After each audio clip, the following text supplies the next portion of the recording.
네, 오후에 나눌 주제는 한반도 정세와 복음 통일입니다. 트럼프 시대 미국과 북한의 관계는 그 이전 대통령 시대하고는 본질적으로 다릅니다. 북한이 핵을 개발했는데 그 핵은 한국에 대한 커다란 위협입니다.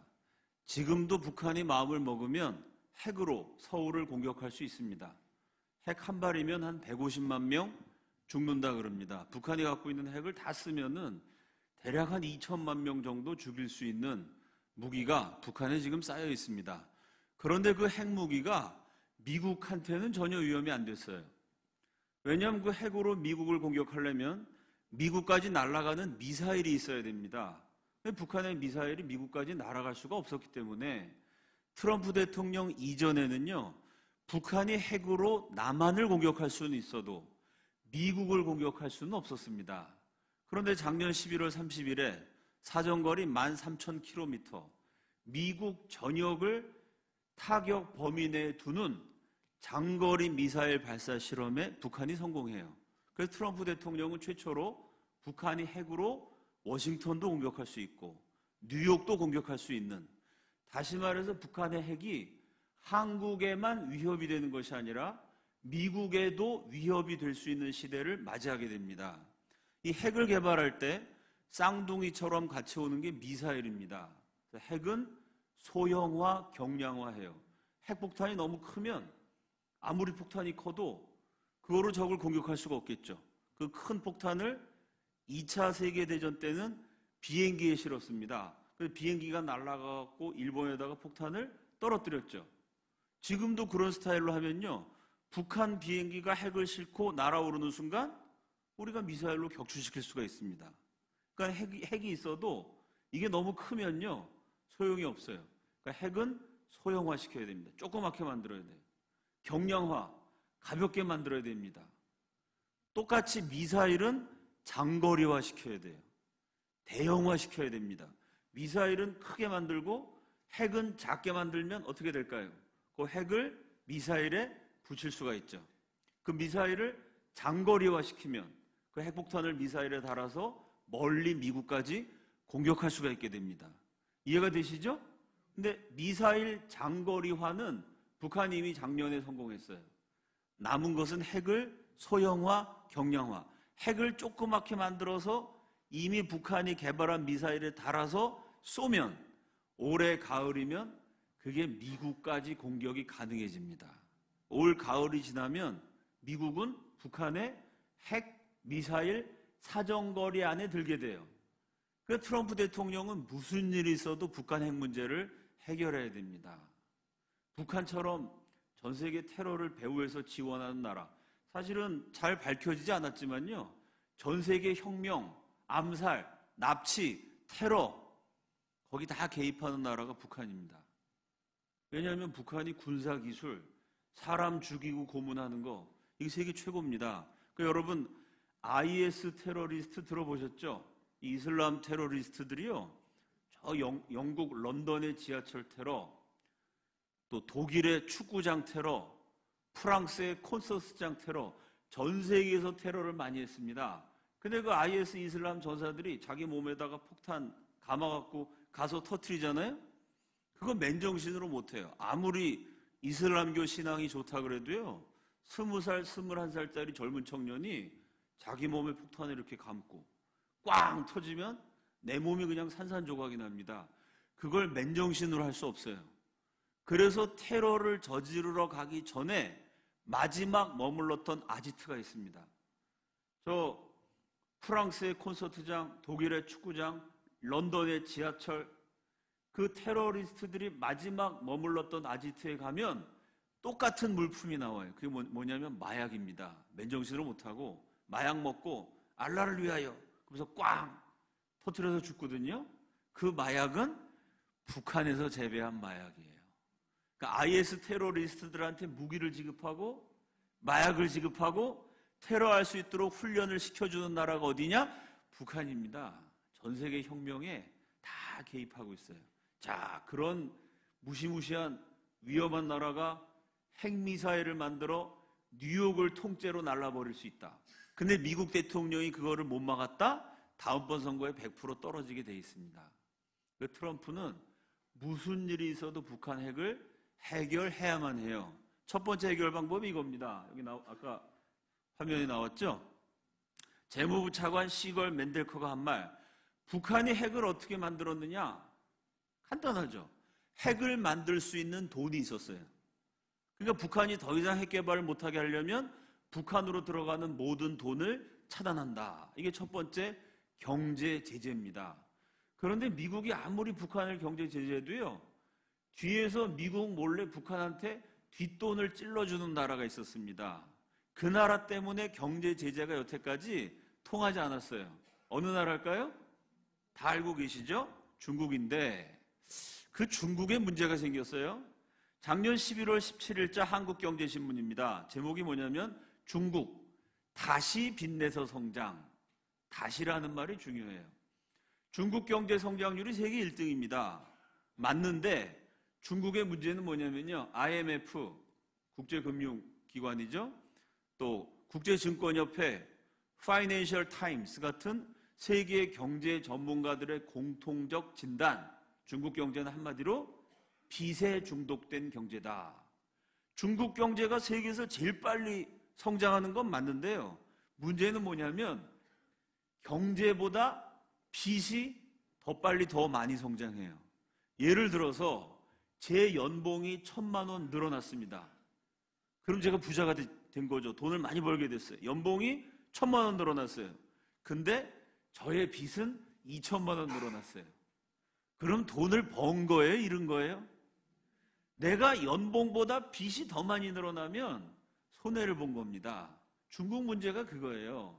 자, 중국 공산당 통계에 2008년 중국의 빚이 6,700조였다 그럽니다. 2008년에 대한민국 20년 예산, 세계 5대 공업국가인 대한민국 1년 예산의 20배, 20년 예산의 빚을 벌써 10년 전에 중국이 지고 있었는데요. 그게 8년 사이에 5배가 늘어가지고 2016년에 삼경 1,500조. 경이라는 말 들어보셨어요? 경이라는 말을 쓸 일이 없습니다. 인간 몸에 있는 세포 그래야만 5억 개? 우리가 억 단위에서 끝나요. 그죠? 경이 뭐냐면 1,000조가 10개 모이는 거. 1조 원이 10,000개가 돼서 10,000조가 되면 그게 경입니다. 중국 공산당 통계에 2016년 중국의 빚이 삼경 1,500조. 그런데 사업하시는 분 알겠지만요. 공산주의 국가의 통계는 믿을 수 없습니다. 중국 공산당 통계를 믿는 경제 전문가는 아무도 없어요. 아마 중국 공산당 발표한 거에 최소한 2배. 그럼 지금 중국의 빚은 6경. 6경이 어느 정도냐면요. 한국의 분당, 일산, 잘 사는 동네죠. 한 5만 명, 10만 명 사는 분당과 일산 같은 근사한 신도시 하나 건설하는데 드는 돈이 5조예요. 그러니까 6경이면요. 지금 중국이 진 빚으로 분당하고 일산 같은 신도시를 12,000개를 지을 수 있습니다. 이거는 상상을 초월하는 빚이에요. 그렇게 빚이 많은 중국이 다시 또 빚을 내가지고 하루에 50조 원씩 풀어서 경제를 돌리고 있는, 빚으로 돌리는 경제. 뭐 사업하시는 분 다 아십니다. 한국이 중국에 투자한 거 지금 다 철수해 갔고요. 예를 들어 삼성전자 공장이 지금 베트남에 있습니다. 한국 기업이 더 이상 중국에 투자 안 하는 시대가 됐어요. 이렇게 중국 경제가 어려운 판인데 미국한테 딱 걸렸어요. 이게 뭐냐면 작년 11월 29일 날 북한이 발사한 미사일, 미국을 때릴 수 있는 미사일입니다. 총을 쏘면 탄피가 떨어지죠. 미사일 발사하면 잔해가 남아요. 그 잔해를 미국이 딱 주워다가 조사를 해봤습니다. 미국을 공격할 수 있는 미사일, 북한이 개발하는데 도대체 어느 놈들이 도와줬나? 이 잔해를 딱 조사해봤더니 잔해에 부품이 전부 다 중국산이었어요. 중국의 12개 기업에서 만든 부품을 활용해서 북한이 미사일을 만들었습니다. 다시 말해서 중국 기업이 미국을 공격하는 북한 미사일 개발을 도와준 증거가 잡혔습니다. 이 미사일이 딱 발견되자마자 미국이 WTO의 자유시장 지위 불인정, 이거 경제적으로 좀 복잡한 얘기인데 간단히 얘기해서 미국이 중국한테 경제 전쟁을 선포했습니다. 그 12개 중국 기업을 제재했어요. 그 12개 기업과 거래하는 중국 은행도 제재하기 시작했습니다. 그럼 여러분 생각해 보세요. 미국이 경제 제재한다는 게요, 미국이 막 사람 모여서 돈 뺏고 조사하고 이게 아닙니다. 말로 한마디 딱 하면 돼요. 어느 은행은 미국을 공격하는 미사일 개발에 참여했으므로 달러 거래를 중지한다. 미국과의 계좌 이체를 금지한다. 미국이 한마디만 하면 난리가 납니다. 왜 그럴까요? 예를 들어서 한국의 현대 기아 자동차가 미국에다가 자동차를 막 몇만 대씩 팔죠.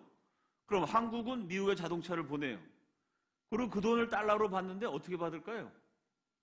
현대에서 기아에서 직원을 보내가지고 달러를 현찰을 받아서 가방에다 넣어가지고 배에다 실어서 한국으로 갖고 옵니까? 그런 무식하고 위험한 짓 안 하죠. 어떻게 하죠? 은행 계좌 이체로 해요. 우리가 자동차를 팔면 그 돈이 계좌로 입금이 됩니다.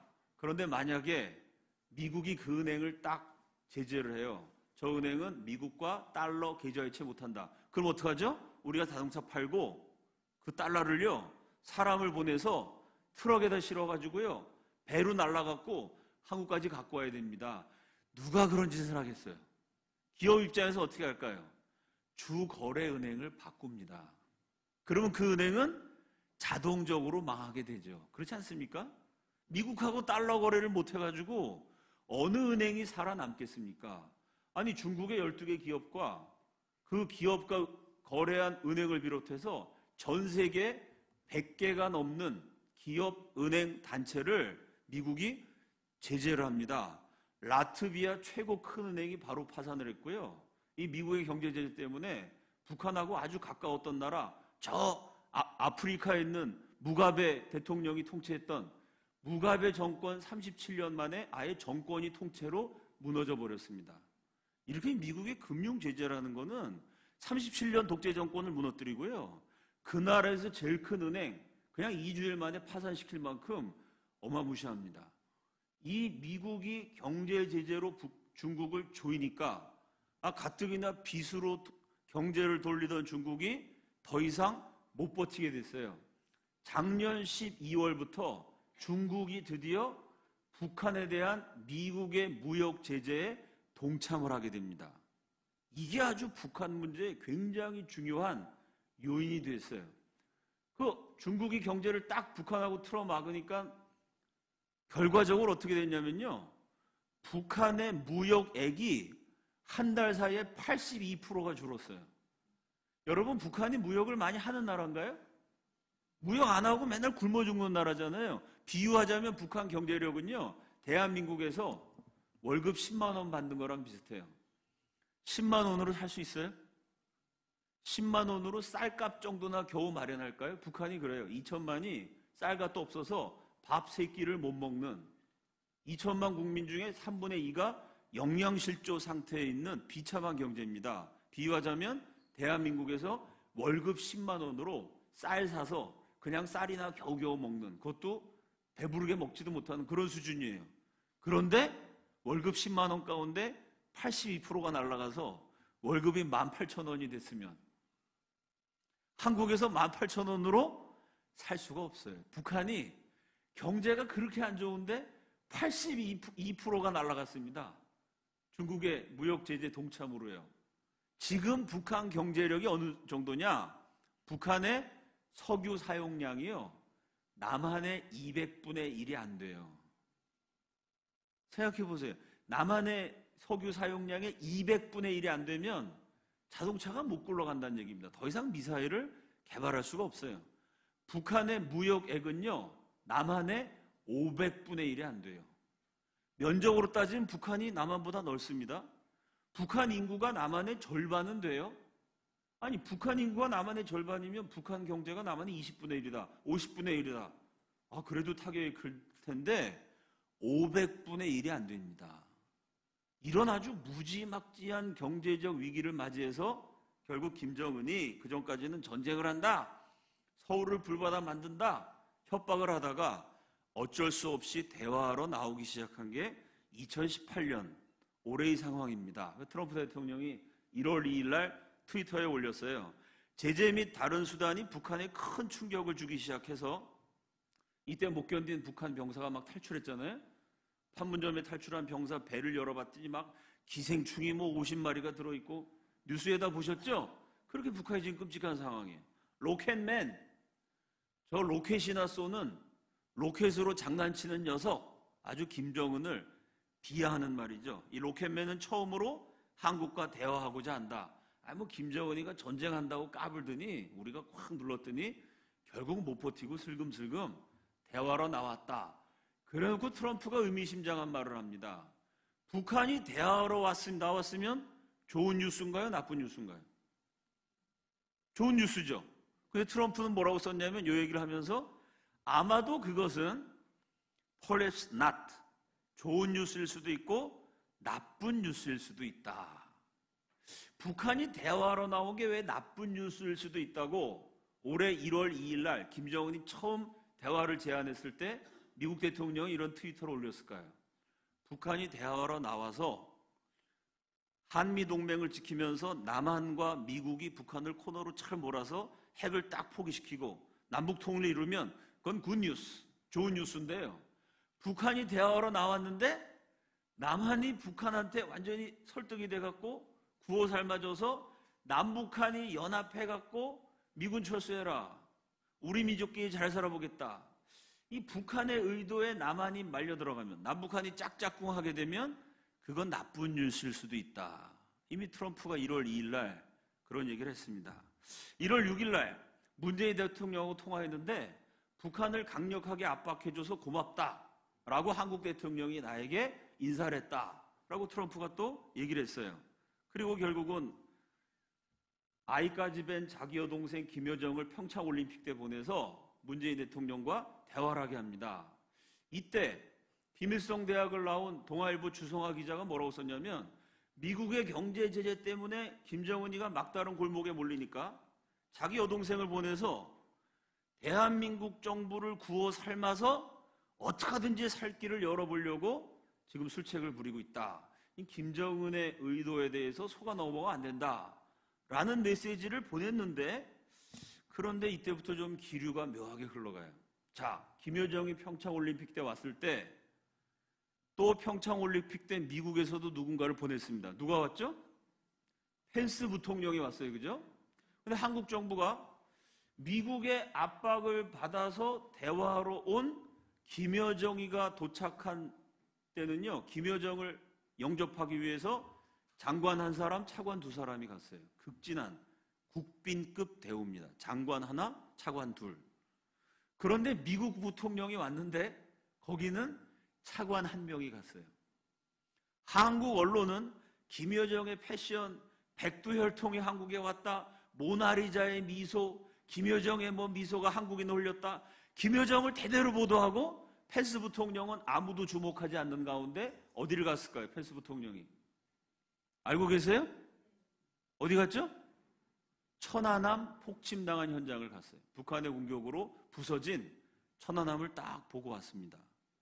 미국이 압박을 해서 북한이 대화하러 나왔는데 오히려 미국 부통령이 왔을 때는 차관 하나, 압박을 받아서 김정은이가 자기 여동생을 보냈더니 장관 한 명에 차관 둘.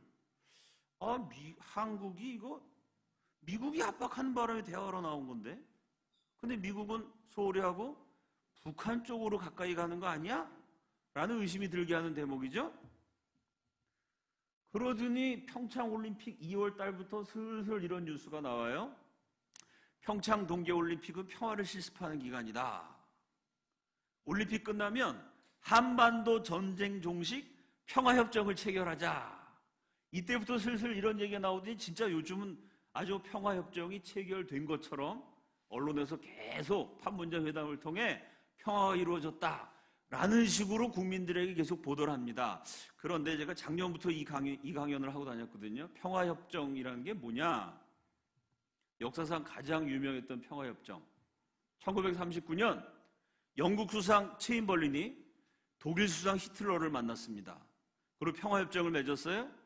체인벌린이 돌아왔을 때 전 영국 국민이 열광합니다. 공항에 수만 명이 나와가지고 열광하는 가운데 유명한 사진이 체인벌린 수상이 히틀러랑 같이 협정을 맺은 평화협정, 이 문서를 흔들면서 이것이 우리 시대의 평화입니다.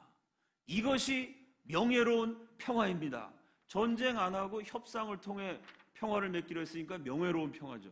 막 영국 국민이 열광을 했어요. 근데 평화협정의 문제는 뭐냐면요, 여러분이 남들한테 돈 빌려주는 거랑 똑같아요. 누군가 여러분한테 돈 빌리러 와갖고 내가 당신한테 돈 빌린 다음에 안 갚을 겁니다. 이런 사람 있어요? 다 갚는다 그러죠. 그럼 여러분 여태까지 돈 빌려주고 다 받아보셨나요? 여기 돈 떼인 분들 아마 있으실걸요? 그 돈 빌려간 사람이 먼 사람이에요? 가까운 사람이에요? 되게 가까운 사람이고 가족이죠? 그래서 명절 때 가끔 칼부림 나는 집안이 있어요. 가족지간끼리 돈 빌렸다가 안 빌려갔다고 막 부모 형제 간에 멱살 쥐고 싸우고 그런 일 있죠, 여러분? 돈 저도 떼어먹혀 봤거든요. 그런 경험들 있으시죠?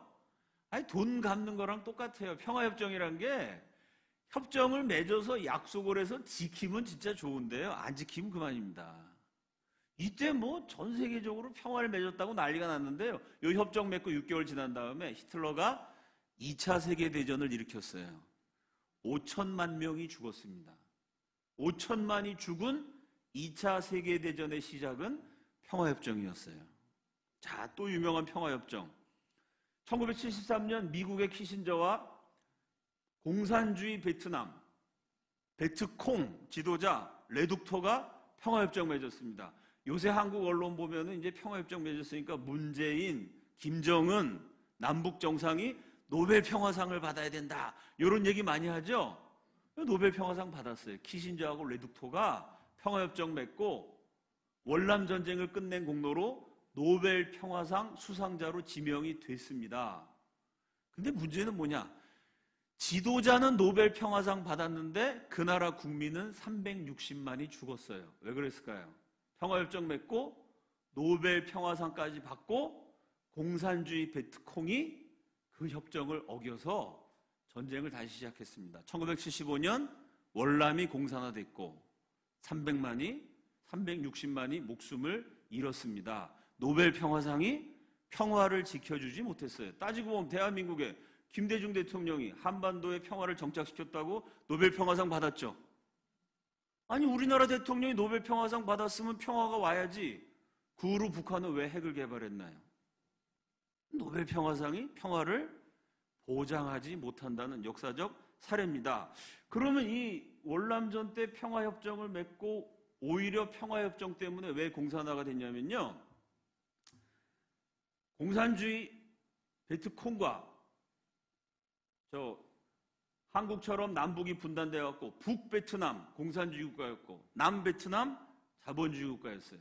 남북 베트남이 전쟁을 할 때 공산주의를 막기 위해서 미군이 베트남에 가서 남베트남을 위해서 싸워줬어요. 한국도 미국의 요청을 받아 우리 삼촌들, 아버지 어머니들이 월남 가서 열심히 싸웠잖아요. 한국도 월남에 군대를 보냈습니다. 남베트남 편에서 공산주의 북베트남을 막기 위해서 싸웠어요. 전쟁을 하기 때문에 미군이 가서 싸워줬는데 남북이 이제는 전쟁 안 하기로 약속을 했습니다. 그럼 전쟁할 땐 미군이 싸우다가 이제 전쟁 안 한다니까 미군이 철수했어요. 평화협정을 맺으면 평화가 왔기 때문에 외국 군대가 주둔할 명분이 없어져요. 그래서 미군이 철수했고 미군이 빠지니까 공산주의 북베트남이 마음 놓고 진격을 해서 공산화시켰어요. 그래서 제가 작년부터의 평화협정 얘기하면서 앞으로는 평화협정이지만 뒤로는 주한미군 철수다, 이런 얘기를 오랫동안 하고 다녔습니다. 왜? 지금 미군이 왜 한국 땅에 있죠? 6.25 전쟁 때 한국군, 남한군과 북한군만 싸웠나요? 인천 상륙작전 누가 했어요? 메가더는 한국군이에요, 미군이에요? 6.25 전쟁 때 미군이 한국에 와서 싸워줬어요. 그러다가 전쟁이 끝난 것이 아니라 휴전이 됐습니다. 정식 명칭은 정전이죠. 정전협정, 휴전협정 같은 말이에요. 전쟁을 잠시 정지한 거예요. 미국이 싸우다가 잠시 정지, 이러니까 전쟁이 끝난 게 아니라 잠시 정지니까 미국이 한국에 계속 남아 있었습니다.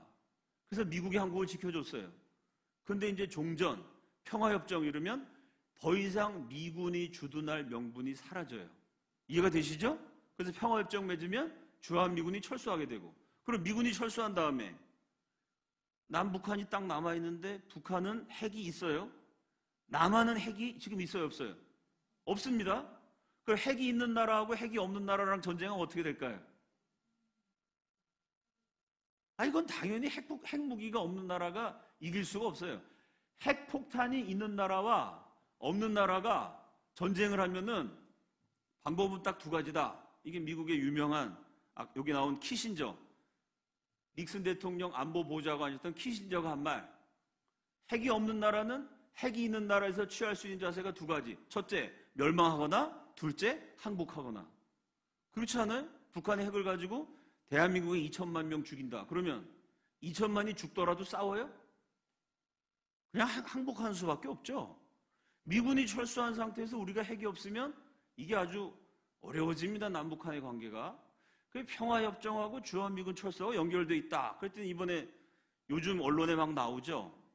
판문점 회담을 했더니 지금 청와대에 있는 안보보좌관 문정인 씨가 포린 어페어스에 기고한 글에서 평화협정을 맺으면 미군이 주둔할 명분이 없어진다 이랬어요.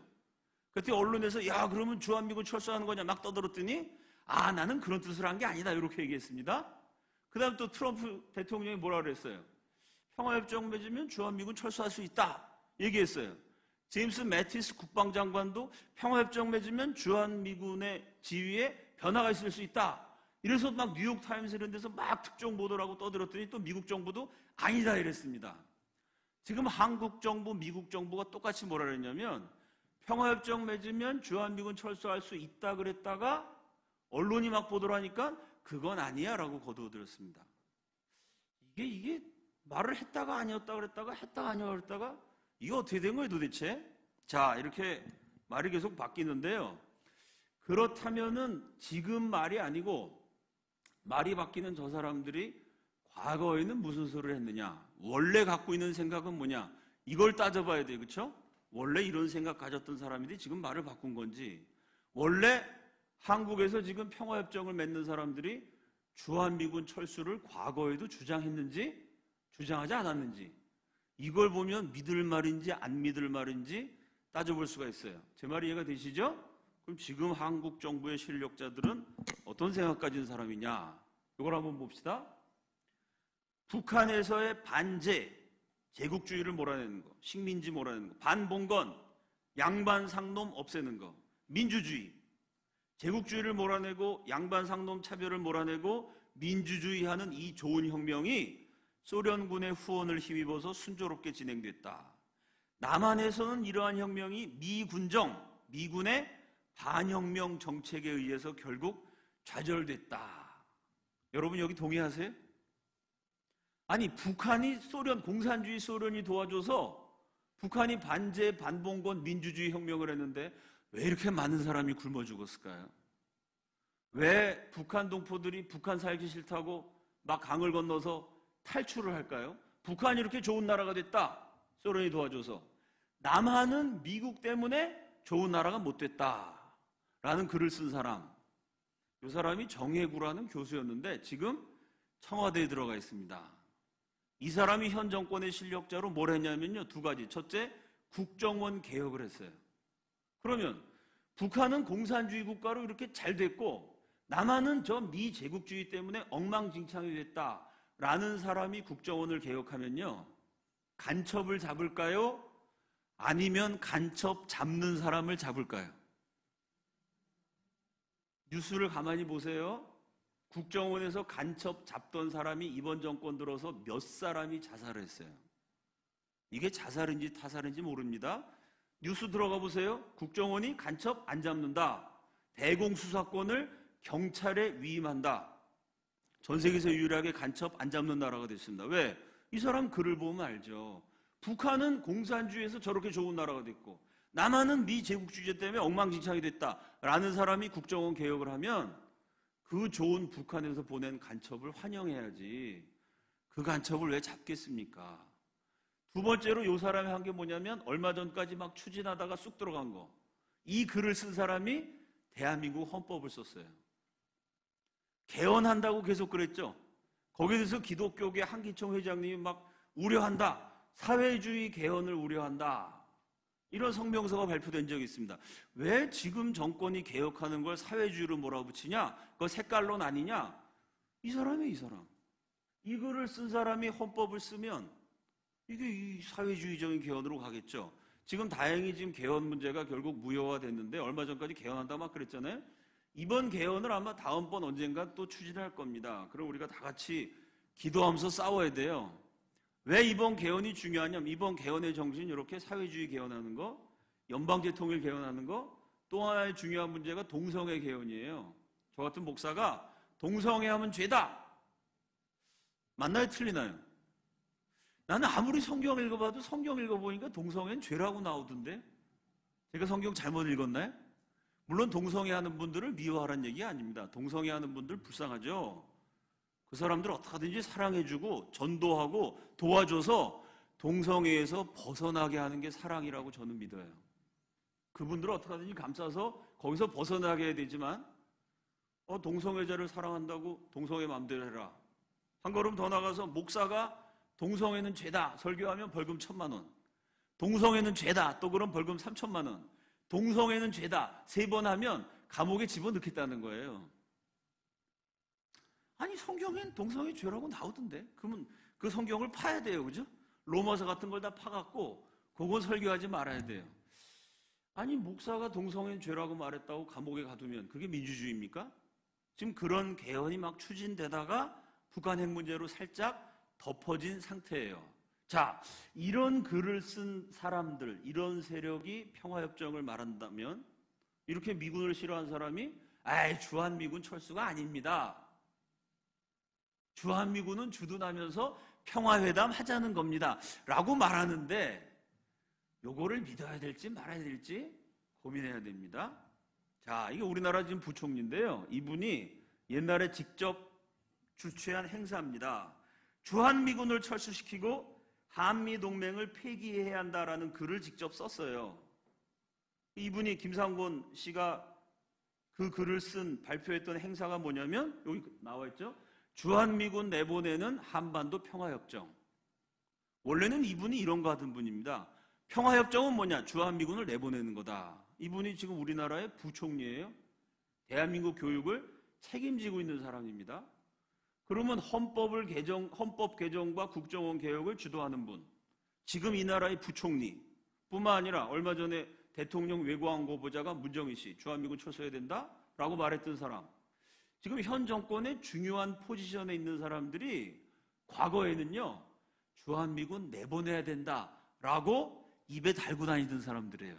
그 사람들이 지금은 주한미군 주둔하면서 평화협정을 맺는 거다라고 말을 했는데 말만 바뀐 건지 아니면 진짜 마음까지 바뀐 건지 그건 한번 확인해 봐야 됩니다. 자, 지금 남한 쪽에 평화협정 맺자는 사람들은 이런 사람들이고요. 북한 공산주의자들은 어떤 사람들이냐? 보세요. 성경에 10계명이 있는 것처럼 공산주의의 신조라는 게 있습니다. 이거는 공산주의의 전설적인 혁명가 레닌 시대부터 있었던 거예요. 북한뿐만 아니라 전 세계 공산주의자들이 100년 동안 딸딸 외운 신조가 뭐냐?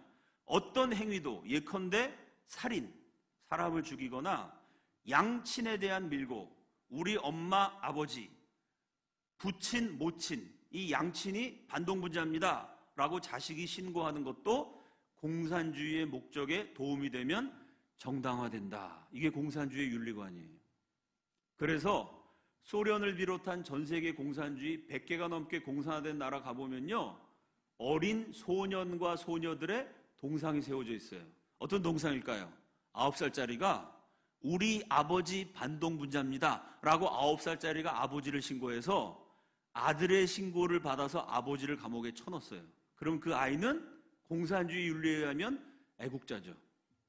공산주의 혁명을 위해서 자기 아버지를 고발한 애국자라고 동네에 동상을 씌워줘요. 이래서 공산주의가 무서운 겁니다. 부모 자식의 윤리를 깨뜨리죠. 실제로 북한에서는 여러분 아이가 태어나서 제일 먼저 배우는 말이 뭐죠? 여러분이 제일 먼저 하신 말이 뭐예요? 그걸 어떻게 기억하세요? 야, 이 회복의 동산교회는 어떻게 본인이 6개월 때 하셨던 말을 다 기억하고 계세요? 여러분이 처음 한 말 여러분 기억 못 하시죠? 근데 엄마라고도 알고 계세요. 왜? 누구나 제일 처음 하는 말이 엄마, 맘마 이랬겠죠? 나한테 젖 먹여주는 분이니까. 그 다음 한 말이 뭘까요? 아빠겠죠, 당연히. 엄마, 아빠 이런 말을 전 세계 모든 어린이가 다 처음 배워요. 그런데 북한 교과서에는 이렇게 적혀 있어요. 조선민주주의 인민공화국의 모든 자녀들이 태어나서 제일 처음 하는 말은 경애하는 영광스러운 어버이 수령 김일성 동지의 이름입니다. 실제로 어린애한테 제일 먼저 어버이 수령이란 말을 제일 먼저 가르쳐요. 이게 무서운 거예요. 공산주의를 위해서는 부모도 신고할 수 있어요. 어버이 수령에 대해서는 충성을 다 바쳐야 돼요. 자, 레닌이 이렇게 얘기했습니다. 공산주의자는 법률 위반, 거짓말, 속임수, 사실 은폐 따위를 예사로 해치우지 않으면 안 된다. 이게 공산주의의 성경입니다. 거짓말을 밥 먹듯이 하는, 자기 부모라도 신고하도록 100년 전부터 가르친, 자, 이런 사람들이 지금 평화회담을 하자. 근데 국민들이 뭐 공산주의자들 말을 믿어줘야지. 김정은이가 통통하게 귀엽게 생겼는데, 그러면서 이 나라 국민들이 공산주의자들의 말을 다 믿으면 답이 안 나오는 나라가 되는 겁니다. 여러분 생각해 보세요. 히틀러가 약속해놓고 어겼어요. 베트남 공산주의 레둑토가 약속해놓고 어겼어요. 근데 김정은은 약속을 지킬까요? 김정은이가 어렸을 때 김정은을 키운 건 엄마 아빠가 아니라 고모 고모부입니다. 김정일이가 하도 바람을 많이 피고 여자가 많아갖고요. 김정일하고 아주 사이가 각별했던, 오누이가 아주 가까웠어요, 사이가. 김정일이 자기 여동생 김경희한테 자식들 키우는 걸 맡겼어요. 그 김경희의 남편이 누구죠? 장성택이라는 사람입니다.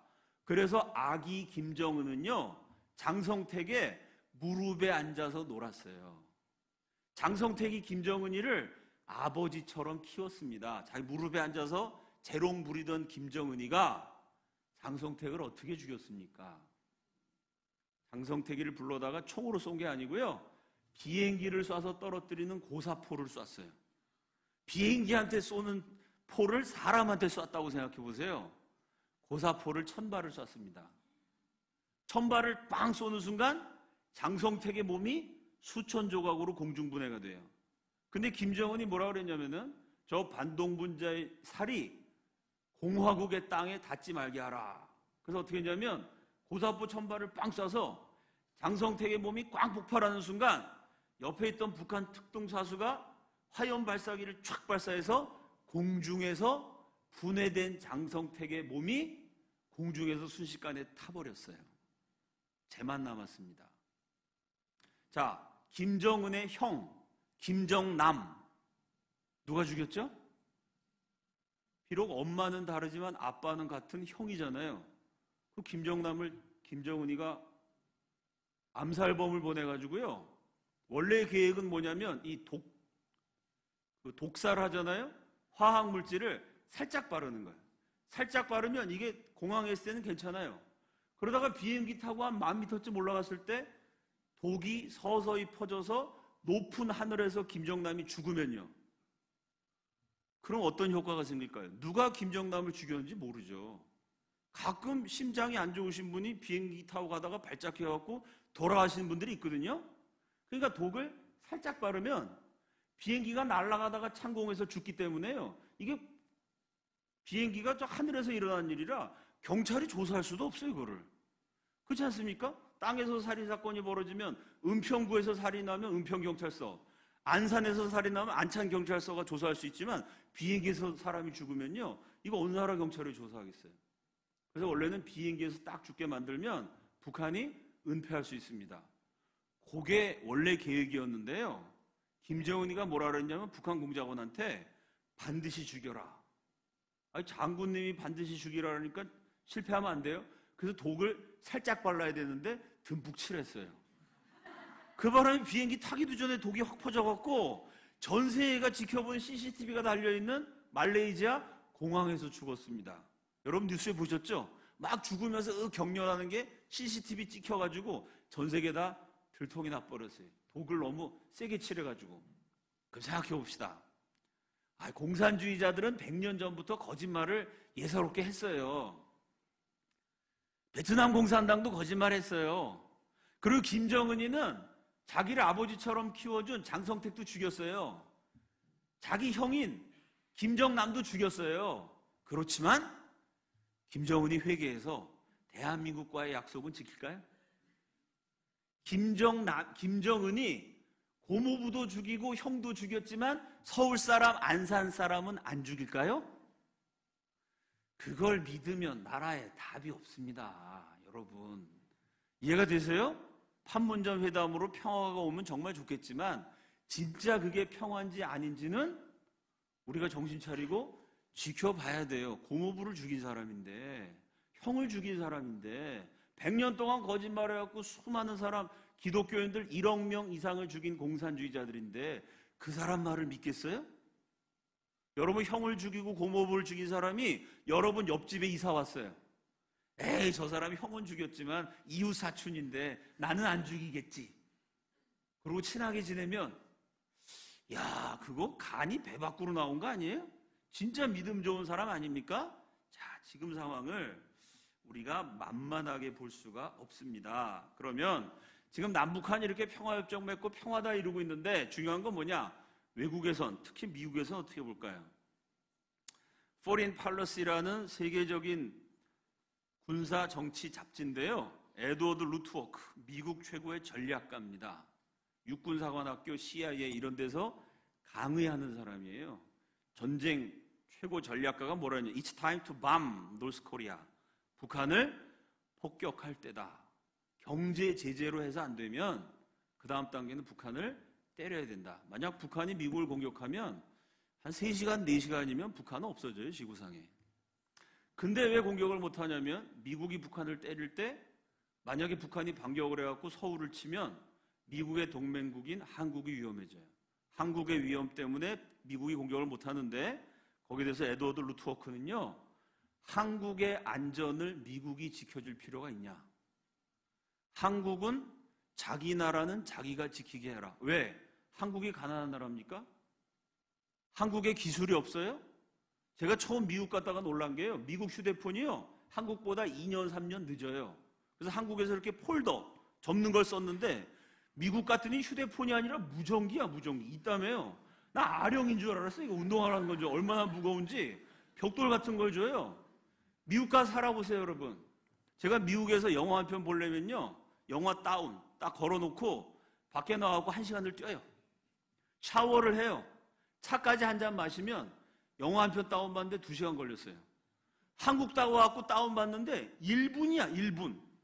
눈알이 튀어나온 줄 알았어요, 제가. 1분 만에 영화 한 편이 끝나, 1분 만에. 제가 너무 놀래갖고요. 제가 미국의 어떤 시골이 아니라 미국의 IT 중심지, 미국의 5대 도시 안에 드는 데 살았거든요. 미국 IT 산업 중심지에서 영화 한 편 다운받는데 2시간 걸려가지고 제가 맨날 뛰었어요, 영화 다운 걸어놓고. 한국에선 1분이면 끝나. 이렇게 잘 사는 나라 없습니다. 가서 살아보면 우리가 실제로 미국보다 잘 살아요. 영국보다 잘 살고요. 아니, 세계 5대 공업국가, 자동차 제일 잘 만들고, 휴대폰도 세계에서 제일 잘 만들고, 원자력, 대한민국이 결심하면요, 북한의 저 핵무기 저거 장난감입니다. 대한민국의 대학원생도 북한의 핵폭탄 같은 거 만들 수 있어요. 우리나라 정부에서 과학자들에게 정부에서 돈을 대줄 테니까 핵폭탄 만들어라. 6개월이면요 100개 만듭니다. 세계 최고 기술 국가가 대한민국이에요.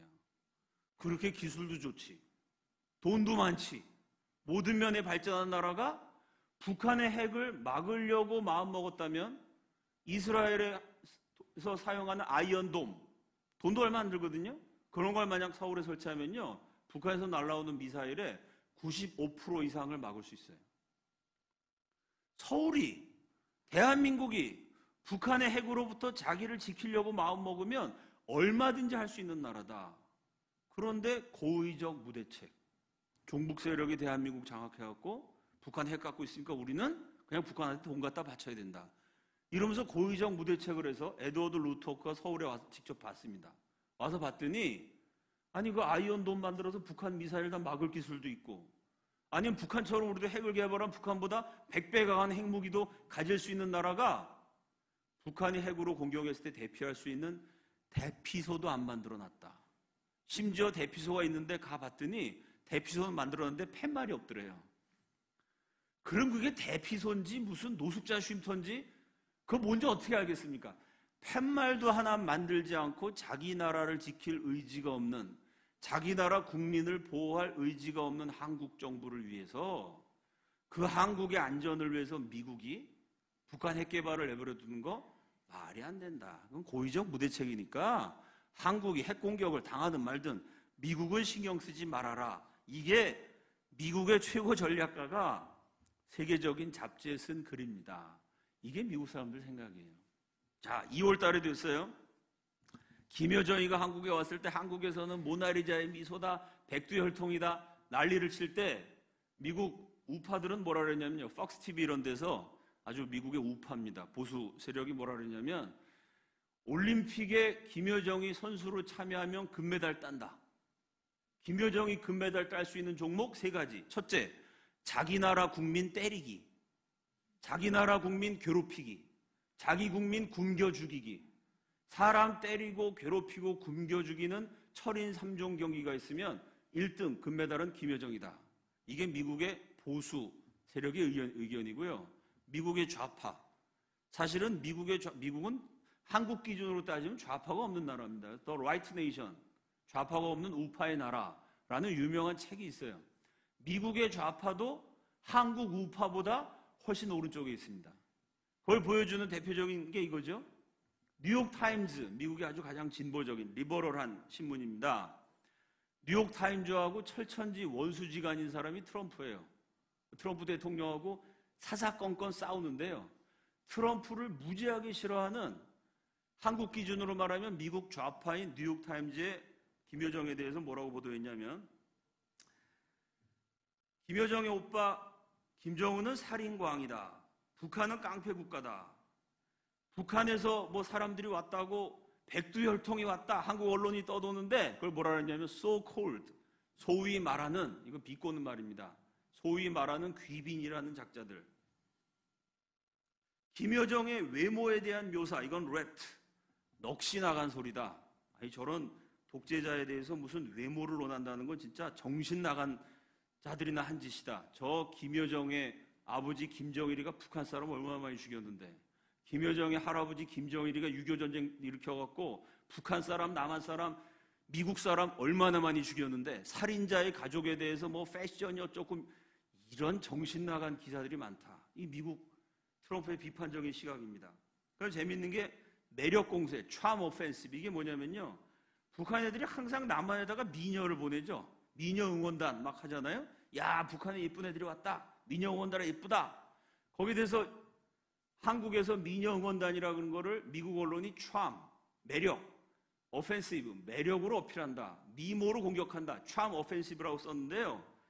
거기에 대해서 이 뉴욕타임즈가 아주 붕괴를 합니다. charm, 매력이라는 단어를, 매력적이라는 단어를 어떻게 김정일이의 딸, 살인마한테 쓸 수가 있느냐. 그걸 이렇게 썼어요. 미국 대학생 오토 원비어를 억류했다가 식물인간이 되자 썩은 고깃덩어리를 우송하듯 하여 죽게 한 북한 정권에 어떻게 charm, 매력이라고 말할 수 있느냐. 굉장히 직설적인 말이죠. 우리 미국의 젊은이를 죽게 한, 식물인간 된 거를 썩은 고깃덩어리 택배 배달하듯이 보낸 저 우리 젊은이를 죽게 한 저 악한 나라에 대해서 charm, 매력, 미녀응원단? 어떻게 이런 소리를 할 수 있느냐 라고 막 프랭크 브룬이라는 칼럼니스트가 붕괴해가지고요. 그 김여정의 외모, 미녀응원단을 막 까면서 이 사람이 제가 읽어봤더니 이게 기독교인이 아닌 것 같은데 아주 기독교적인 말을 했어요. 뭐라 그랬냐면 그 사람의 겉모양을 보지 말고 영혼을 보라. 할렐루야. 이 사람 교회 안 다니는 사람인 것 같은데 아무리 봐도 거칠애를 보지 말고 영혼을 봐라. 북한의 영혼은 뭐냐? 그건 살인마다. 미국 좌파도 한국 우파보다 훨씬 강경합니다. 자, 이게 2월달. 1월달에는 북한을 포격해야 된다. 2월달에는 어떻게 참이란 말을 쓰냐? 요새 판문점 회담한 다음 날 4월 27일 날 김정은 문재인 회담이 있었죠? 그리고 한국에서 평화가 왔다고 막 난리를 칠 때 지금 백악관에 들어있는 백악관 안보보좌관 존이 아니라 졸이 됐네, 졸. 딴 때는 안 오다가 어떻게 오타를 친 다음에 오늘은 왔어. 저 뒤에 앉아있는 우리 간사가 오타를 만들었는데 또 아버님까지 모시고 왔어. 왜 본인이 실수한 날 또 이렇게 또 왔네? 내가 얘기하기 좋게. 예, 존 볼튼이 한국에서 평화 왔다 그랬는데 존 볼튼이 한 얘기 제가 그대로 옮긴 겁니다. 북한이 많은 거짓말을 했다. 문재인, 김정은 공동성명을 액면 그대로 믿을 수 없다. 핵 문제 이외에도 화학, 생물학 무기, 인질로 잡힌 미국인, 그리고 일본인 납치자 문제도 이야기해야 한다. 여러분 이게 맞지 않습니까? 북한하고 남한하고 핵 문제가 타결이 됐다. 그래서 만약 김정은이가 그 말을 지키면 그건 좋은 건데요. 그러면 핵 문제가 해결됐으니까 나머지 얘기 안 해도 돼요? 아니 그동안 북한이 우리나라 어부들 막 잡아가지 않았습니까? 간첩 보내서 한국 사람 막 죽이지 않았어요? 그거는 그냥 덮어둬도 되는 겁니까? 미국 사람 그 얘기한 거예요. 북한이 핵을 더 이상 개발 안 한다고 치면 화학생물학 무기, 북한이 탄저균 개발하고 있는 거 알고 계시죠? 그래서 지금 청와대 근무하는 사람들, 문재인 대통령과 청와대에 있는 모든 직원들은 탄저균 백신을 맞았어요. 북한이 만약 탄저균으로 대한민국 공격하면 청와대 안에 들어간 사람은 다 살아남아요. 탄저균 백신을 맞았으니까. 여러분 가운데 탄저균 백신 맞으신 분 손 들어보세요. 아니 화학무기는 괜찮아요 그러면? 대한민국이 안전하려면 북한에 화학무기도 없애야 됩니다. 그러면 미국 사람이 한 거예요. 납치자 문제도 얘기해야 된다. 북한이 여러 번 거짓말을 하였으므로 트럼프 정부의 그 누구도 환상을 갖고 있지 않다. 말로는 누구도 움직일 수 없다. 그런 이야기를 전에도 들은 적이 있다. 저도 들은 적 많아요. 김일성도 비핵화한다 그랬습니다. 김정일도 비핵화한다 그랬어요. 김정은도 비핵화한다 그럽니다. 쟤네들은 기본적으로 3대 세습이에요. 김일성 때부터 핵 개발 안 한다고 전 세계에 얘기해갖고요. 여러분 알고 계시죠? 캐도. 들어보셨죠? 캐도라 그래갖고 우리가 니네가 핵 개발 안 하면 기름 준다. 대한민국이 기름도 주고 돈도 주고 많이 줬습니다. 그런 얘기 옛날부터 했어요. 그래서 구체적 증거를 확인하기 전까지는 그런 수사, 말을 그럴듯하게 하는 거, 꾸며낸 말을 의심해야 된다. 존 볼튼이 인터뷰를 길게 안 했는데 몇 마디 안 되는 A4로 한 페이지짜리 인터뷰 문 가운데 그 말을 못 믿는다는 말이 도대체 몇 번 나오는 거예요. 미국 백악관에서는 지금 이렇게 생각한다는 거예요. 또 역시 미국 트럼프한테 비판적인 뉴욕타임즈는 하여간 뉴욕타임즈는 무슨 얘기를 하든지 결론은 트럼프는 나쁜 놈이다. 제가 하는 건 다 엉터리다 하면서 까는데 여기서 또 트럼프를 뭐라고 깠냐면 트럼프가 아주 바보 같은 짓을 해가지고 지금 한국이 미국을 버리고 북한 편에 붙는 거 아니냐라고 트럼프를 비판했어요. 마크 랜드러 뉴욕타임즈의 지금 북한 문제 최전문 기자입니다. 김정은은 문재인을 통하여 트럼프에 대항할 수 있는 보험을 든 셈이다. 그러니까 트럼프가 잘못했다는 얘기예요. 김정은이가 문재인을 통해서 문재인을 구워 삶아서 트럼프에 대항하는 북한 정권 유지하는 보험을 들었다. 이게 미국 사람 생각입니다. 그는 양보를 하나도 하지 않고 이미 많은 것을 얻었다. 이 말은 틀린 것 같죠?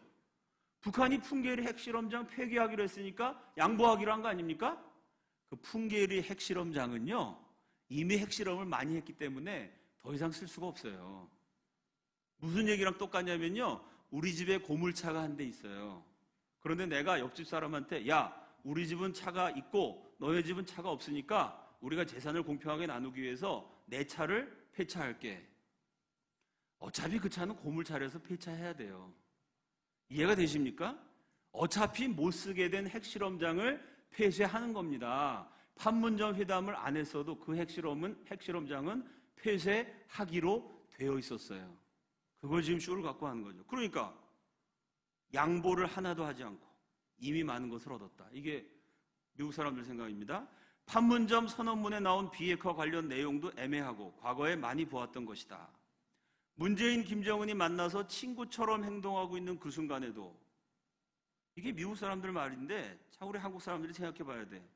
8만에서 13만 명으로 추정되는 죄수들이 강제 수용소에 갇혀 있다는 사실을 생각해 보라. 여러분, 문재인, 김정은이 회담을 해갖고 평화가 왔다, 대한민국은 안전하다 라고 우리가 만세를 부르고 있는 지금도요, 북한에서는 8만 명에서 13만 명이 정치범 수용소에 갇혀서 쥐 잡아먹고 바퀴벌레 잡아먹고, 소가 지나가다가 똥을 싸면요, 정치범 수용소에서는 소가 똥 싸면 소똥 안에 소가 먹던 옥수수 알갱이가 있잖아요. 그 소똥을 파서 옥수수 알갱이를 먹습니다. 8만 명에서 13만 명이요. 그렇게 북한 동포들은 고생하는데, 아, 우리는 평화야. 니들은 계속 고생해.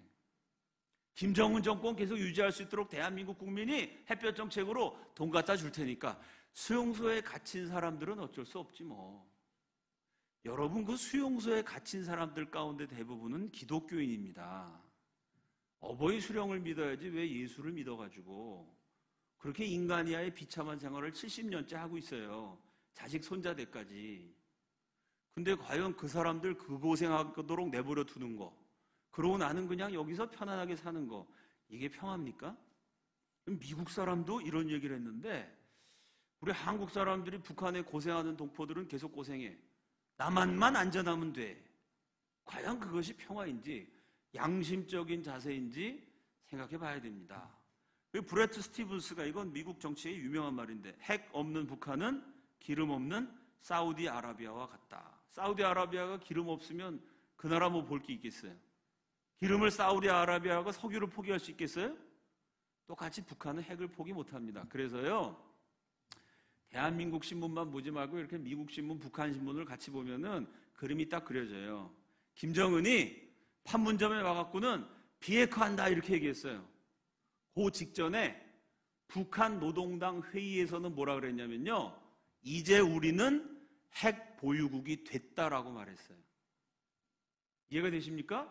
비핵하면 지금까지 개발한 핵을 없애는 게 아니고요, 김정은의 말은 이제 우리는 이미 핵을 갖고 있기 때문에 더 이상 핵실험 안 해도 된다는 거예요. 그러니까 핵실험장 어차피 고무로 된 거 폐쇄해도 된다는 거예요.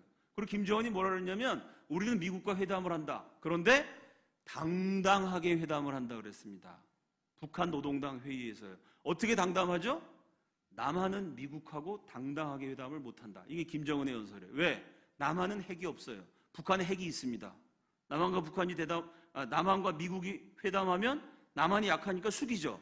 우리는 미국과 당당하게 회담한다. 왜? 우리도 핵이 있어요. 북한도 핵이 있고 미국도 핵이 있기 때문에 핵 보유국끼리 당당하게 회담하고, 남한 쟤네는 핵도 없는 약한 거기 때문에 쟤네는 그냥 우리가 무시해도 된다. 북한 신문에는 그렇게 나왔어요. 미국 신문에는 이렇게 나왔습니다. 대한민국 신문에는 이제 핵이 없는 아름다운 세상이 왔다고 지금 난리들을 치고 있습니다. 이게 주목해 봐야 돼요. 자, 그럼 앞으로 어떻게 될까요? 참, 앞날은 아무도 모르는 겁니다. 만약에 북한이 핵을 포기하지 않아요. 그래서 예정대로, 원래 계획대로 미국까지 공격할 수 있는 핵을 몰래 개발하다가 걸리면, 그러면 남한과 북한의 운명은 1990년대 이란과 이라크의 운명 비슷하게 돼요. 세계 석유 매장량 2등 이란과 3등 이라크, 두 나라가 공통적으로 반미 정권이었습니다. 그럼 석유를 세계에서 두 번째로 많이 가진 이란과 세 번째로 많이 가진 이라크가 협력해서 미국에 대항하면, 미국이 여러 가지로 위태로워지죠. 그래서 이란과 이라크의 문제를 처리하는데, 미국이 어떻게 처리했냐면요, 그 당시 이라크 대통령 사담 후세인, 이 사람 여러분 알고 계신 것처럼 독재자였습니다. 독가스 살포해가지고 쿠르드족 100만 명 죽인 쿠데타로 정권을 잡은 불법 정권이었어요. 그러니까 사담 후세인은 독재자라고 전 세계가 알고 있기 때문에 미국이 독재자 사담 후세인을 몰아낸다, 대량 살상 무기로 사담 후세인이 쿠르드족을 100만 명이나 죽였다. 저렇게 사람 많이 죽인 사담 후세인은 제거해도 된다. 이 국제적으로 명분이 있기 때문에 이라크 전쟁을 벌여갖고 사담 후세인을 잡아서 총살해버렸습니다. 이라크는 전쟁으로 해결했어요. 이란은, 그 당시 이란 대통령은요, 쿠데타로 집권한 사람이 아니고 투표로 당선된 사람입니다. 이란 국민이 그 사람을 뽑았어요. 민주주의적인 선거로 선출된 대통령을 아무리 미국이 강대국이라도요, 군대를 보내서 칠 수는 없습니다. 사담 후세인은 저건 불법 정권이니까 지가 독재해서 자기 나라 사람 많이 죽였기 때문에 인권을 명분으로 전쟁을 일으켰지만, 이란은 자기 나라 국민이 투표해서 대통령을 뽑았는데 그 전쟁했다간 미국이 전 세계적으로 명분이 없죠. 그래서 이란은 어떻게 했냐면 경제 제재를 했어요.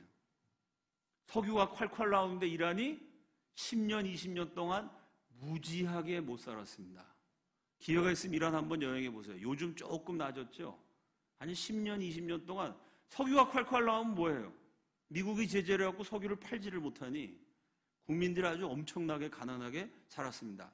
만약에 북한이 핵을 포기하지 않고 그 핵을 포기하지 않는 북한에 남한이 맞장구를 쳐주면 미국이 해결할 수 있는 방법은 북한, 저건 자기 나라 국민 수도 없이 굶겨 죽인 사람이라는 거 전 세계가 다 알거든요. 북한은 군사적으로 제거해버릴 겁니다. 김정은 정권은. 그럼 남한 어떻게 할까요? 미국이 남한을 군대를 끌고 쳐들어오긴 어려워요. 그래서 경제 제재를 할 겁니다. 그 경제 제재가 이미 진행되고 있죠. 알고 계시죠, 여러분? 우리나라 철강 제품에 관세 때리고 GM 철수한다 그러고 주식시장에 보면요, 외국 자본이요, 작년 가을에 우리나라 주식시장에 한 달에 1조 원씩 돈이 빠져나갔어요. 대한민국에 돈이 많이 투자돼야 젊은 사람 일자리가 많아질까요? 돈이 빠져나가야 일자리가 많아질까요? 돈이 들어와야 잘 살게 되죠. 그렇지 않습니까? 돈이 자꾸 빠져나가면 젊은 사람 일자리 없어지고 경제가 안 돌아가죠. 요새 돈이 막 벌리셔가지고 나는 기도도 안 하는데 왜 이렇게 집에 돈이 쌓이지? 아주 돈이 썩어서 냄새가 나네. 이런 분 계세요? 제 얘기 들으니까 막 화가 나시죠? 요새 대한민국 요새 카드로 돌리고 빚으로 돌리고 어려운 분 많습니다. 경제가 왜 이 지경이에요? 원래 지금 미국은 완전 고용입니다. 일본도 완전 고용이에요. 세계, 미국 경기가 좋으면 한국 경기는 따라서 좋게 돼 있습니다. 왜? 미국에 수출하니까. 미국 경제가 이렇게 좋은데 한국 경제가 나빠지는 건 인류 역사상 처음이에요. 왜 그럴까요? 미국이 한국 물건을 안 살라고 그냥 관세다 뭐다 그래갖고 그냥 계속 대한민국 못 살게 굴어요. 옛날에 무슨 일이 있었냐면요, 일본이 하토야마 정권이 친중 반미했어요. 미국을 반대하고 중국이랑 친하게 됐습니다. 그래서 미국이 열받아갖고 그때 소니 제품을 안 사주고 그 대신 소니 이런 데 막 관세를 막 때려요. 도요타, 세계 자동차 1등이었는데 도요타 리콜 걸어갖고 1000만 대 리콜했습니다. 알고 계시죠? 그때 일본이 친중 반미하다가 미국한테 두들겨 맞았고요. 도요타 자동차가 두들겨 맞을 때 확 성장한 데가 현대자동차고, 소니가 미국한테 두들겨 맞을 때 삼성전자가 세계 1등 했어요. 그때는 한국이 친미를 해갖고 일본 걸 안 사준 대신 미국이 한국 걸 사주는 바람에 우리 경제가 팡팡 돌아갔어요. 지금 정반대로. 알고 계시죠, 여러분? 아베가 미국한테 딱 붙어 있잖아요. 그래서 지금 일본의 완전 고용입니다. 한국의 의사들이 일본으로 취직해요. 일본의 일손이 모자라갖고. 왜 그러죠? 미국이 일본 물건을 막 사주니까 일본 경제는 픽픽 돌아가갖고 일본은 지금 구인난. 졸업생들 원하는 일자리보다 103%인가 그래요. 예를 들어 일본 젊은이가 10만 명이다.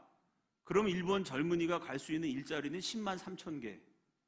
일자리가 남아도 옵니다. 한국 사람이 가서 도와줘야 돼요. 일본은 취직 걱정 안 하는 시대가 됐어요. 대한민국은 지금 계속 관세다 뭐다 미국이 막 줘야 되니까, 미국뿐만 아니죠. 미국이 조이면 전 세계가 따라가지 않습니까? 지금 경제가 심각해요. 한 달에 4조 원씩 외국 돈이 빠져나갑니다. 이게 최악의 시나리오인데요. 만약에 북한이 핵 문제를 해결하지 못하고 거짓말하는 거였다, 이게 밝혀지면 미국은 북한에 대해서는 군사공격, 남한에 대해서는 경제 제재, 옛날 이란, 이라크하고 비슷한 상황으로 갈 수 있습니다. 또 하나의 가능성은 뭐가 있냐면요, 요즘 그쪽으로 가는 것 같은 느낌이 드는데, 이렇게 할 수 있어요. 북한이 어떻게 얘기하냐면은, 오케이, 미국, 우리가 핵을 개발해갖고 서울을 때릴 수 있는데 올해 가을이면 이 핵을 조그맣게 만들어서 미국도 때릴 수 있어. 근데 그건 안 할게. 북한이 핵을 포기하는데요, 완전히 포기하는 게 아니고 미국을 공격하는 부분만 포기해요. 이해가 되세요? 그럼 북한은 어떤 나라가 되냐면, 북한은 핵을 가지고 있어요. 근데 그 핵으로 미국은 공격을 못해요. 그 대신 그 핵으로 남한은 공격할 수 있어요. 자, 우리가 미국은 공격 안 할 테니까 핵 개발을 여기에서 딱 멈출게. 그 대신 미국 너네들도 주한미군을 철수시키든지 주한미군을 줄이든지 아니면 우리가 남한을 공산화시키는데 끼어들지 마. 그럼 트럼프 입장에서는 미국 사람들한테 할 말이 있을까요, 없을까요?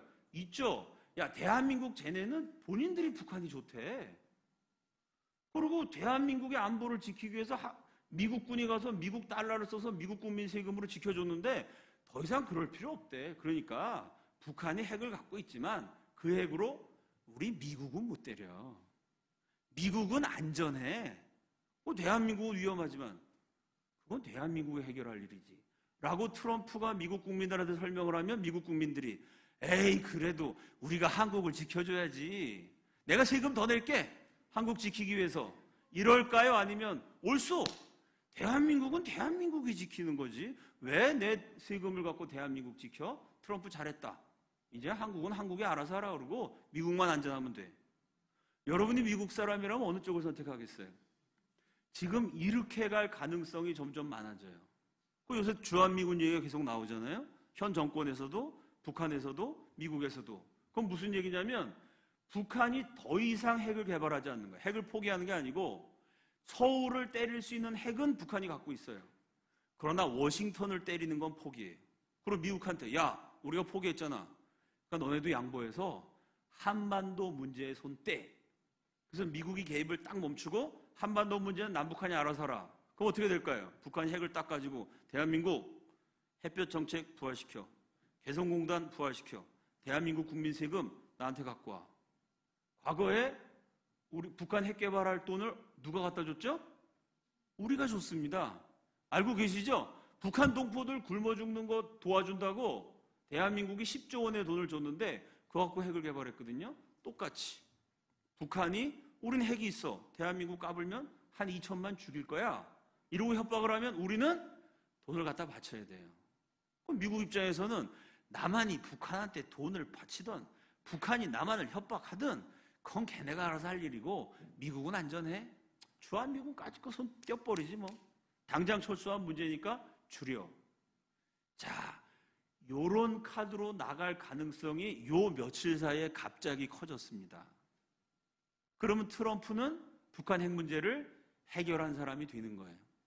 미국 입장에서는 첫째, 북한 핵 문제 해결. 둘째, 미국 국민들의 세금을 줄여줄 수 있게 돼요. 미국 경제에 보탬이 돼요. 미국 입장에서는 이게 절대로 손해보는 장사가 아닙니다. 그럼 누가 문제가 되는 거예요? 우리나라만 문제가 되는 겁니다. 지금 이런 방향으로 흘러가지 않을까라고 조심스럽게 예측도 하는데요.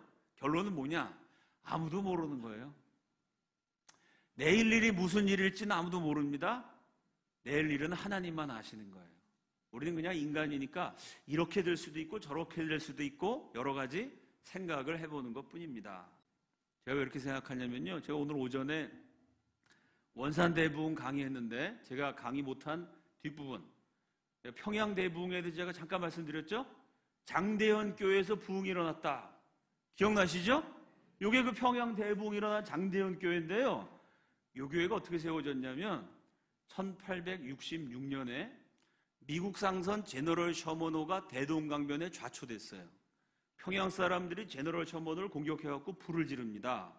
그래서 배에서 막 불이 타니까 선원들이 불길을 피해갖고 한 명씩 뛰어내리면 서양 사람 하나 내려오면 밑에서 기다리고 있다가 목을 칼로 탁 쳐서 서양 선원을 다 죽였어요. 아니 그런데 배가 막 불이 타는데 26살짜리 영국에서 온 젊은이가요. 불타는 배에서 피하질 않아요. 그리고 가슴에 품고 있던 책을 육지를 향해서 막 던져요. 그래서 뭐라고 외치냐면 야소, 옛날에 예수를 야소라 그랬어요. 서투른 조선말로 야소 믿으시오. 이 책을 읽고 야소 믿으시오. 그러면서 성경책을 막 던졌어요.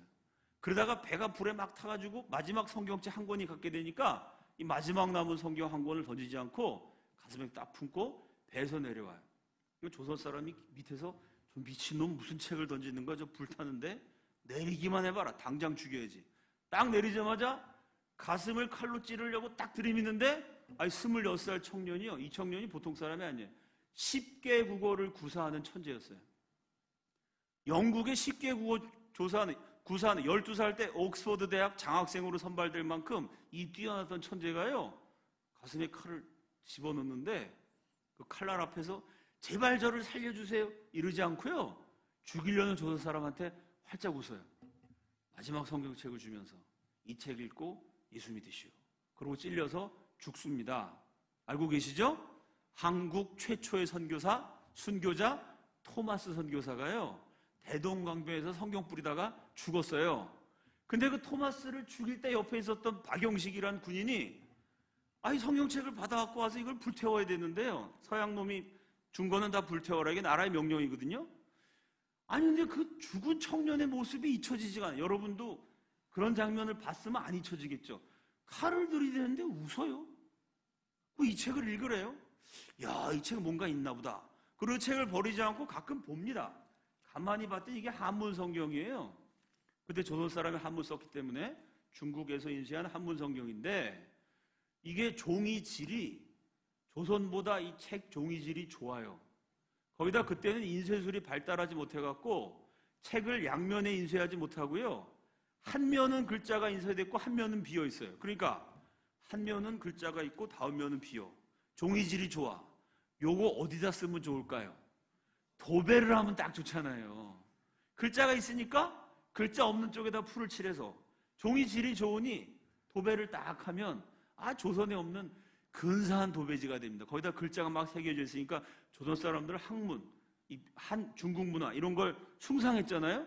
한문 쫙 새겨져 있으니까 보기에도 그럴듯해요. 박영식이가 이 한문 성경을 뜯어갖고요. 벽에다가 도배를 딱 해요. 그 집을 최치량이라는 사람한테 팔아요. 최치량은 어떤 사람이냐? 어린 소년일 때 대동강변에 나갔다가 토마스 선교사가 죽으면서 성경책 던지는 장면을 봤어요. 그때 그 서양 사람이 죽으면서 던지는 책, 그거로 도배를 했구나. 야, 신기하다. 그 집을 최치량이 사요. 그래서 그 집을 개조해서 여관을 만듭니다.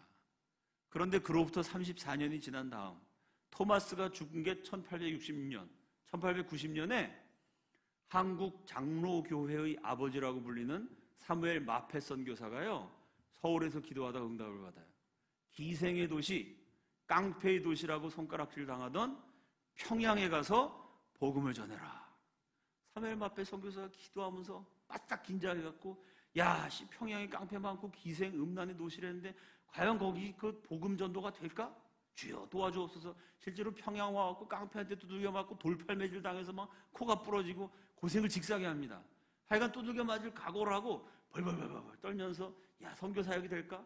가슴 졸이고 기도하면서 평양에 딱 들어갔고요. 집이 없으니까 여관방에 들어갔어요.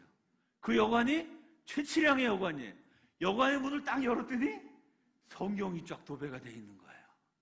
그걸 보고 사무엘 마페 선교사가 내가 평양에 오기 전에 하나님이 먼저 오셨구나. 여기서 복음 전도가 되겠구나. 너무나 감격스러워서 들어가자마자 눈물을 흘리면서 기도해요. 그래서 이 집주인 최치량 여관 주인을 불러다가 이게 어떻게 성경으로 도배한 여관이 어떻게 만들어졌냐? 최치량이 내가 어렸을 때 그 웬 미국 사람 하나가 성경을 던지면서 영국 사람이었는데 그 미국 배에서 성경을 던지면서 전도하다가 죽었다. 그 말을 듣고 그 사람이 목숨을 걸고 전한 메시지가 이거다. 그 자리에서 여관 주인 최치량을 전도합니다. 최치량이 평양 최초의 기독교인이 돼요. 그리고 그 여관을 선교 본부로 해갖고 센터로 해서 거기 머물면서 돌아다니면서 전도하는데요. 순식간에 교회가 부흥해요. 왜 그러냐면 34년 전에 토마스 선교사가 던진 성경을 몰래 집에다가 꿍쳐놓은 사람들이 많이 있었어요. 이거 나라한테 걸릴까봐 꿍쳐놨다가 미국 사람이 전도하니까 그 책 내용 나도 압니다. 나도 몰래 읽어봤어요. 이러면서 모여들어가지고 금방 교회가 부흥합니다. 아까 제가 보여드린 요 장대현 교회, 요 교회가요, 그렇게 모여든 사람들 중심으로 그 여관을 헐고 그 자리에 세운 교회예요. 이 교회에 제가 오늘 오전에 말씀드린 것처럼 1907년 평양대부흥, 저기 성령이 강력하게 임해서 한국 전체가 복음화되는 놀라운 사건이 일어났습니다. 이 역사를 기억하면 지금 하나님이 북한 땅에서 이루시는 일이 이해가 되시죠? 지금 북한과 관련돼서 미국 쪽에서 비밀 요원으로 파견돼서 목숨 걸고 일하는 사람들이 있는데요. 제가 작년에 평양대부흥이라는 책을 쓰고 제가 책을 쓴 다음에 그 강연을 하고 다니다가 제가 뒤집어진 적이 있어요. 야, 내가 책도 쓰고 강연을 하지만 이 대부흥의 영향력이 이 정도인 줄 몰랐다. 제가 아주 온몸에 찌릿하게 전율이 오르는 순간이 있는데요. 지금 미국 사람인데 북한 문제를 어떻게 하든지 해결하려고 비밀 요원이 돼갖고 목숨 걸고 뛰는 사람들이 있어요. 한국계 미국인이죠. 할아버지가 미국으로 이민 3세예요. 제가 만나서 물어봤어요. 야, 너는 미국의 명문대학 나왔고 먹고 살만하고 그런데 왜 이렇게 한국 문제 때문에 위험한 일을 하냐? 너 한국말도 잘 못하면서. 내가 물어봤더니요. 그 사람 뭐라고 대답하냐면요. 우리 할아버지가 평양대부흥 때 예수 믿은 분이라고. 평양대부흥 때 예수 믿었던 분이 북한이 공산화되니까 남한으로 도망왔다가 남한에 먹고 살기 어려워서 미국 이민 간 거예요. 이 할아버지가 어린 손자 손녀를 키우면서 우리 집안은 원래 뿌리가 평양이었다. 평양은 대부흥이 일어난 땅이다. 네가 잘하면 북한 선교해야 된다. 어렸을 때부터 그 가르침을 들었기 때문에 자기가 이 일을 한다는 거예요. 그 대부흥의 역사가 지금까지 이어진다는 걸 제가 작년에 느끼고 온몸에 소름이 돋았어요. 야, 정말 기도하면 하나님이 평양대부흥 110년이 지났습니다. 110년이 지난 지금까지도 그 할아버지의 기도를 들으셔서 그 집안의 손자를 지금도 하나님이 사용하고 계세요. 이야, 이게 하나님의 역사가 대단하다라고 제가 놀랐는데 올해 1월 달에 또 한 번 놀랐어요. 왜? 이렇게 동네마다 평양대부흥 때 조선 사람들에게 성경이 뭔지 그냥 종이질이 좋으니까 야, 이거 도배지로 쓰자. 이러고 막 도배하고 그건 미국 사람이 던지다 죽었으니까 뭔가 신통력이 있겠다 싶어가지고 이걸 버리지 않고 꿈쳐둔 사람들이요. 하나님의 때가 되니까 다 예수 믿고 그 가운데 성령이 역사해갖고 전 세계가 깜짝 놀란 평양대부흥이 일어났습니다. 우리가 그 역사를 기억하면요. 지금 남한과 북한의 역사가 복잡한데 이 와중에 지금 북한 땅에 중요한 거는 정치가들이 뭐라고 얘기하는지 그것도 중요하지만 더 중요한 거는 세상의 어느 정치가도요. 미국 대통령, 한국 대통령, 북한 김일성 주석 그 막강한 권력을 가진 그 어느 누구도요. 북한 가정에 성경이 들어가게 만든 사람은 없어요. 그건 아무도 못하는 일인데요. 어쨌든 지금 집집마다 조금씩 성경이 들어갔어요. 북한 전역의 장마당에 성경이 팔려요. 하나님이 하신 일인 줄로 믿습니다. 여기 기도 많이 하시는 분들이니까 여러분 어떻게 기도하면 될까요? 여러분이 꼭 기도해 주셔야 됩니다. 뭐라고 기도하시냐면요. 제가 오전에 이승만 얘기했지만 이승만이 감옥에서 예수 믿으려고 믿은 거 아니거든요. 감옥에서 고문당하고 힘드니까 뭐 할 일도 없고 심심하기도 하고 마음의 위로를 찾고자 성경 읽다가 이야, 하나님 살아계시구나. 그러고 이승만이 예수 믿었어요. 평양대부흥 때도 토마스가 던진 성경으로 도배했는데 그 자리에 성령이 임했습니다. 그렇다면 지금도 마찬가지예요. 북한 사람들이 아무 생각 없이 부적용으로 성경을 딱 집에 갖다 놨는데요. 갑자기 그 성경 앞을 지나가는데 뭐가 땡겨. 뒤통수를 잡아 땡겨. 머리가 쭈삣쭈삣 서. 성경 쪽으로 시선이 끌려가서 성경을 펼치도록 여러분이 기도하셔야 돼요. 성경 앞에만 지나가면 꽈당 넘어져. 거기 갑자기 막 미끄러워 빙판길이 돼. 그래서 넘어져서 아이쿠 하고 눈을 뜨면 성경이 보여. 아, 저거 언제 한번 읽어야지. 그 앞에 가면 넘어지고 그 앞에 가면 막 세포가 이쪽으로 막 그냥 잡아 당겨갖고 세포가 정렬을 해갖고 눈이 막 돌아가고 뒤통수가 당겨져갖고 어떻게 하든지 북한 사람들이 왠지 모를 호기심 때문에 집에 장식용으로 갖다 놓은 그 성경을 펼쳐서 읽도록 기도하셔야 됩니다. 혹시 알아요? 여러분이 기도하면 그런 역사 일어날지. 전능하신 하나님의 못할 일이 어디 있겠습니까? 우리나라도 그렇게 돼서 복음화 됐어요. 자, 마지막으로 에스겔서 37장 통일에 대한 말씀이죠. 다 함께 읽습니다. 시작.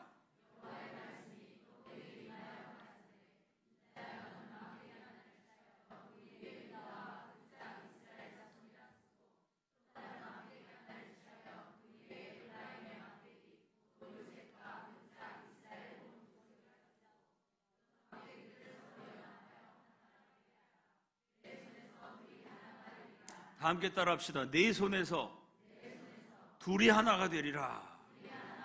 둘로 나눠져 있던 남북 이스라엘이 하나로 통일된다는 말씀인데요. 중요한 건 뭐냐? 내 손에서. 이게 누구의 손이냐가 중요해요. 지금 남북한의 역사를 보면 공산주의자들의 손 안에서 둘이 하나가 되리라. 이럴 가능성이 제일 높아요. 주체 사상파, 김일성, 유일신을 믿는 자들의 손에서 둘이 하나가 되리라. 이쪽으로 역사가 흐르고 있는 건 현실적으로 사실이에요. 그럼 여러분, 김일성주의자의 손에서 둘이 하나가 되면 그날부터 저와 여러분은 하나님을 아버지라고 부르지 못하고 김일성을 아버지라고 부르면서 살아야 됩니다. 그 가능성이 없다고는 말할 수 없어요. 중요한 건 뭐냐면 여기서 내 손은 하나님의 사람 예언자입니다. 그리스도인 지도자의 손에서 성령 충만한, 말씀 충만한 크리스찬들의 믿음 안에서 남과 북 미국의 그리스도인들이 연합한 가운데 그 손 안에서 둘이 하나가 되어야 할 줄로 믿습니다. 겉으로 볼 때는 이럴 가능성이 없는데요. 속으로 보면요, 제 휴대폰에도 미국 쪽에 있는 분들이, 기독교인들이 저한테 이제 조금 있으면 트럼프의 주한미군 감축 얘기가 나올 겁니다. 주한미군 문제가 이제 거론이 될 겁니다. 일주일 전에 벌써 저한테 문자가 왔어요. 드러나지 않게 제가 오늘 기밀 가운데 하나 북한에 지금 성경 팔리는 말씀을 드렸는데요. 이거 말고도 국제적으로 남과 북과 미국의 그리스도인들이 올해 1월 달에는 그 HIM 교단 컨퍼런스에 갔더니 거기 미국에 아주 기도 많이 하시는 그 기독교인 그룹에서 오셔가지고요. 그 목사님하고 스태프들 36명이 한국의 안전을 위해서 40일 금식 기도를 한다. 제가 아는 사람만 36명이요. 1월 달부터 대한민국을 위해서 미국 기독교인들이 40일 밥 안 먹고 금식 기도했습니다. 이렇게 또 한국을 위해서 기도하고 한국을 도와주는 기독교인들도 많이 있어요. 북한 안에서도요, 제가 오늘 말씀드리지 않은 엄청나게 많은 일들이 비밀리에 진행되고 있고요. 남한의 기독교인들도 어떻게든지 통일이 되면 공산주의 통일이 아니고 예수 잘 믿는 제사장 나라로 통일돼야 된다. 이런 꿈을 가지고요, 사력을 다해서 목숨 걸고 많은 사람들이 지금 싸우고 있어요. 남북 미국의 그리스도인들이 연합해가지고 어떻게든지 저 사탄적인 사람 굶겨 죽이는 공산주의 주체사상 김일성 정권은 무너지고 예수 잘 믿는 나라로 통일돼야 된다. 이 일을 위해서 남북, 미국, 일본 그리스도인들이 연합해야 된다. 보이지 않는 곳에서 또 기독교인들이 목숨 걸고 싸우고 있고요. 그 싸움이 언론에서 보도가 되면 큰일 나죠. 이게 위험한 기밀 사항이니까. 알려지진 않지만 상당한 성과를 거두고 있는 것도 사실이에요. 그러니까 우리가 눈앞에 보이는 현실을 가지고 절망해서는 안 됩니다. 그렇다고 또 김정은이가 절대 한국은 안 칠 거다 이러고 또 너무 낙관으로 가도 안 되고요.